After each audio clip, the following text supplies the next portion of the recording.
మీకు ప్రియమైన వారికి బహుమతులు ఇవ్వడం ద్వారా వారిని ఆనందంగా ఉంచాలని అనుకుంటారు. అయితే కొన్ని బహుమతులు వాస్తు శాస్త్రానికి విరుద్ధమని తెలుసుకోండి.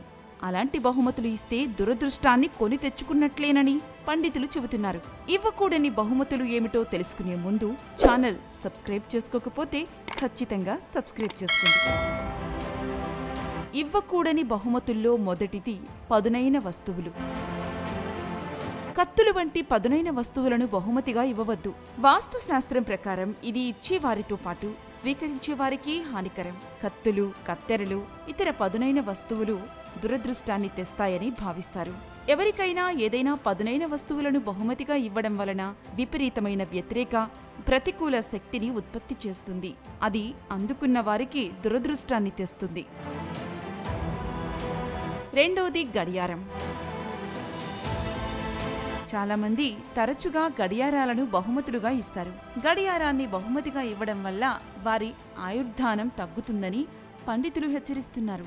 అందుకే ఎవరికైనా వాచి లేదా గోడ గడియారం ఇవ్వడం మంచిది కాదని సూచిస్తున్నారు. మూడోది వాలెట్. పర్సులు, డబ్బు సంచులను బహుమతిగా ఇవ్వవద్దు. ఎందుకంటే అవి డబ్బును కలిగి ఉంటాయి. వీటిని మరొకరికి ఇవ్వడం ద్వారా మీ సానుకూల ఆర్థిక శక్తిని బయటికి పంపుతున్నారు. అందువల్ల మీ వద్ద ధనం నిలబడదు. నాల్గవది నీటితో అలంకరించిన వస్తువులు. వాస్తుశాస్త్రంలో ఆక్వేరియంలు లేదా ఇతర నీటితో నిండి ఉండే అలంకరణ వస్తువులు ఇంటికి అదనపు ఆకర్షణగా ఉంటాయి. అయినప్పటికీ ఇవి బహుమతిగా పరిగణించలేరు. ఈ వస్తువులను ఇతరులకు ఇవ్వడం ద్వారా మీరు మీ కర్మ, శ్రేయస్సును వారికి అందజేస్తున్నట్లు భావించాలి. ఐదవది పనికి సంబంధించిన వస్తువులు.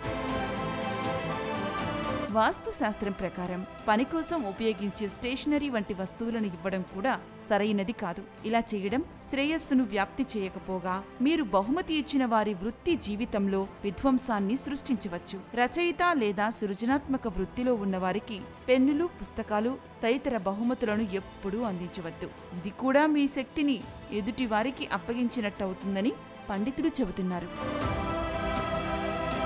ఇక ఈ వీడియో మీకు నచ్చినట్లయితే లైక్ చేయండి, షేర్ చేయండి.